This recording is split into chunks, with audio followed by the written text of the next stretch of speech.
Hi hello మిత్రులారా, నేను మీ నరేష్ నాయక్. మనకి 3 విడతల్లో వచ్చిన సర్పంచ్ ఎన్నికల్లో ఫలితాలు ఏందనేది మొత్తం టోటల్ వివరాలు మీ ముందుకు తీసుకొచ్చిన. దాంతోపాటు మనకి టోటల్‌గా తెలంగాణ రాష్ట్రంలో ఉన్న మొత్తం 2025 జరిగిన ఎన్నికల్లో 12,728 మొత్తం సర్పంచ్ స్థానాలైతే, ఆ స్థానాల్లో కాంగ్రెస్ ఎంత విజయం సాధించింది, బీఆర్ఎస్ ఎంత సాధించింది, బీజేపీ ఎంత సాధించింది అనేది, దాంతోపాటు స్వతంత్ర అభ్యర్థులు ఇండిపెండెంట్ వాళ్ళు ఎంతమంది గెలిచారనేది ఈరోజు మీకు చెప్పబోతున్న మిత్రులారా. దాంతోపాటు మన ఛానల్ నరేష్ నాయక్ 4211కి 4122కి మీరు ఛానల్ని సబ్స్క్రైబ్ చేసుకోండి. మీకు ఈరోజు క్లారిటీ ఇవ్వబోతున్న మిత్రులారా. సరే, ఓకే. 3వ విడతల్లో ఫస్ట్ 11వ తారీఖు, సెకండ్ 14వ తారీఖు, థర్డ్ వచ్చేసి 17వ తారీఖు, మొత్తం 3 విడతలు రిజల్ట్ వచ్చేసినాయి. దాంతో కాంగ్రెస్ పార్టీ రూలింగ్ పార్టీ కాబట్టి ఎంతవరకు రాష్ట్రంలో ఆధిక్యాన్ని సాధించింది, ఎంత పర్సెంటేజ్ అనేది, బీఆర్ఎస్ ఎంత పర్సెంటేజ్, బీజేపీ ఎంత పర్సెంటేజ్, స్వతంత్రంగా ఏ పార్టీని నమ్మకుండా గెలిచిన అభ్యర్థులు ఎంతమంది అనేది మీ ముందు క్లారిటీ ఇవ్వబోతున్నాం మిత్రులారా.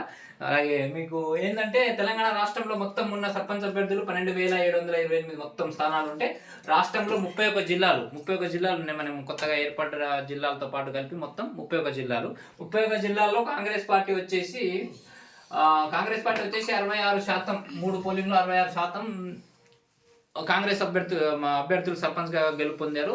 ఆ రూలింగ్ పార్టీ కాబట్టి దాదాపుగా మనం అనుకున్న అంచనా ప్రకారంగా అయితే 70% దాటాల్సిందే. ఎందుకు దాటలేదు అనేది అది మీకు మళ్ళీ చెప్తాను మిత్రులారా. అలాగే వచ్చేసి బీఆర్ఎస్ వచ్చేసి 20 పై చిలుకులో ఉంది, 20% స్థానాల పై చిలుకులో ఉంది. ఇండిపెండెంట్ వచ్చేసి 1,050 మంది గెలుపొందడం జరిగింది. ఏ పార్టీ మద్దతు కోరుకోకుండా ఇండిపెండెంట్గా గెలవడం జరిగింది. వాళ్ళు నిజమైన క్యాండిడేట్ అని చెప్పి నేను ఈరోజు మీ అందరి ముందు తెలియజేస్తున్నాను. ఇంకోటి ఇక విషయం ఏంటంటే మిత్రులారా, మీకు క్లారిటీగా చెప్పదలుచుకున్నది ఏంటంటే, ఎవరు ఎన్ని స్థానాలు గెలిచినా మొత్తం రిజల్ట్ అయితే వచ్చేసింది. 12,728లో 12,028 మంది గెలుపొందారు. దాంట్లో ఇతర పార్టీలు ఆ రకాల పార్టీలు గెలవడం జరిగింది.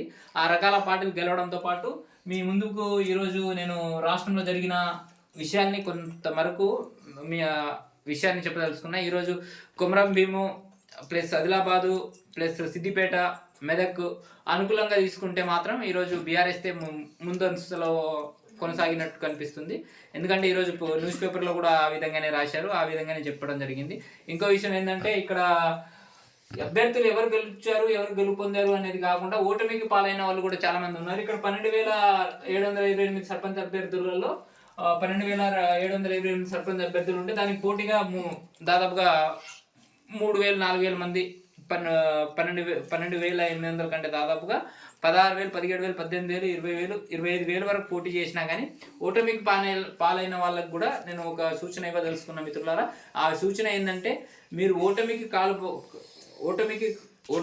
కారకులైనా కానీ మీకు ప్రతిపక్ష హోదా వచ్చిందనేది నేను సంపూర్ణంగా చెప్పదలుచుకున్నా. ఈరోజు సర్పంచ్గా ఎన్నుకోబడ్డ వాళ్ళందరికీ నేను ఒక విషయం అయితే చెప్పదలుచుకున్నా. మీరు సర్పంచ్గా గెలుపున్నందుకు మీ అందరికీ శుభాకాంక్షలు తెలియజేస్తూ, అలాగే మీరు అపోజిషన్లో మిత్రపక్షం కావచ్చు, ఇండిపెండెంట్స్ ఎవరైనా కావచ్చు మిత్రులారా, ఎవరైనా స్వతంత్ర అభ్యర్థిగా గెలిచి ఉండొచ్చు. సంథింగ్ ఏది జరిగినా కానీ బీఆర్ఎస్ నుంచి గెలుపు ఉండొచ్చు, బీజేపీ నుంచి గెలుపు ఉండొచ్చు. మీ వ్యక్తిత్వం, మీ గ్రామ అభివృద్ధి కోసం మీ ప్రజలు మీకు ఓటేసి గెలిపించినందుకు ఇక్కడ నాడి ఏంటంటే, నేను చెప్పాల్సింది ఏంటంటే, ఇండిపెండెంట్గా గెలిచిన వాళ్ళకంటే ఇక్కడ కాంగ్రెస్ పార్టీ కానీ, బీఆర్ఎస్ పార్టీ కానీ, బీజేపీ పార్టీ కన్నా వాళ్ళు ఇండిపెండెంట్ స్వతంత్ర అభ్యర్థులు ఏ పార్టీని నమ్మమని చెప్పేసి వాళ్ళు స్వతంత్రంగా గెలిచారు 1,050 మంది. వాళ్లకు మనం స్వతంత్రంగా గెలిచిన వాళ్ళకి హ్యాట్సప్ చెప్తున్నాను. నేనైతే నా తరపున నేను హ్యాట్సప్ చెప్తున్నాను మిత్రులారా. ఇంకోటి ఏంటంటే, ఓటమి చెందిన వాళ్ళకు కూడా హ్యాట్సప్ చెప్తున్నా. ఎందుకంటే వాళ్ళు అధికారంలో ఉండి గెలుపొందిన సర్పంచ్ నాయకులు వర్క్ చేయకపోతే, మీరు ఓటేసిన ప్రజలు కూడా తీసుకెళ్ళి మీకు కావాల్సిన హామీలు ఆ రోజు ఇచ్చారు కదా, ఈరోజు ఎందుకు అమలు అవ్వట్లేదు, సన్న బియ్యం కావచ్చు, మనకి ఇందిరమ్మ ఇల్లు కావచ్చు, ఏదైతే కాంగ్రెస్ 120 గ్యారెంటీలు ఇచ్చిందో 6 గ్యారెంటీలు, దాంట్లో అమలు కాకపోతే మీరు వెళ్ళి మీ అడగాల్సిన క్యాండిడేట్ సర్పంచ్ క్యాండిడేట్నే. ఆ క్యాండిడేట్ని వెళ్ళి అడగండి. అతనితో అవ్వకపోతే మీకు అప్పుడే అర్థం అవ్వాలి మిత్రులారా, మీరు గెలిపించిన క్యాండిడేట్ సరైన క్యాండిడేట్ కాదని చెప్పి మీరు డబ్బులు కమ్ముడు పోయాలనే విషయం మీకు అర్థం కావాలి. బట్ ఎగ్జాంపుల్ ఇంకో విషయం మీకు క్లారిటీగా ఇవ్వబోతున్న మిత్రులారా. ఇక్కడ ఏంటంటే, ఓకే, 56% రేజింగ్ 2047 అంటే ఏదైతే ముఖ్యమంత్రి గారు చెప్తున్నారో రేవంత్ రెడ్డి గారు, దాంతోపాటు అలాగే ఆంధ్రప్రదేశ్ ముఖ్యమంత్రి చంద్రబాబు నాయుడు ఎలా చెప్తున్నారో, అలాగే దేశంలో ఉన్న మోడీ ప్రధానమంత్రి చెప్తున్న విషయాన్ని 2047 అనే విజన్ మీకు అర్థం కాకపోవచ్చు. 2047కి మన భారతదేశానికి స్వతంత్రం వచ్చి 100 సంవత్సరాలు దాటిపోతుంది కాబట్టి మనం రేజింగ్ 47 అనే టార్గెట్ వీళ్ళు పెట్టుకున్నారు, కానీ అది సాధ్యమయ్యే పని కాదు. మనం ఏదైతే government schools, government education, government హాస్పిటల్లో ఈరోజు దామోదర్ రాజనరసింహ గారు వైద్య శాఖ మంత్రి ఈరోజు ఆ వైద్య శాఖ మంత్రి ఉన్న దామోదర్ రాజనరసింహ గారు మీరు క్లియర్గా చెప్పాలి, గాంధీ హాస్పిటల్ వెళ్తున్న వైద్యులు ఎంతమంది, వైద్యులకు చికిత్స అందుతుందని గ్యారంటీగా ఇవ్వగలుగుతున్నారని మీరు చెప్పగలుగుతున్నారు ధైర్యంగా అని చెప్పేసి మిమ్మల్ని సూటిగా అడగడం జరుగుతుంది నేను మా ఛానల్ తరఫున.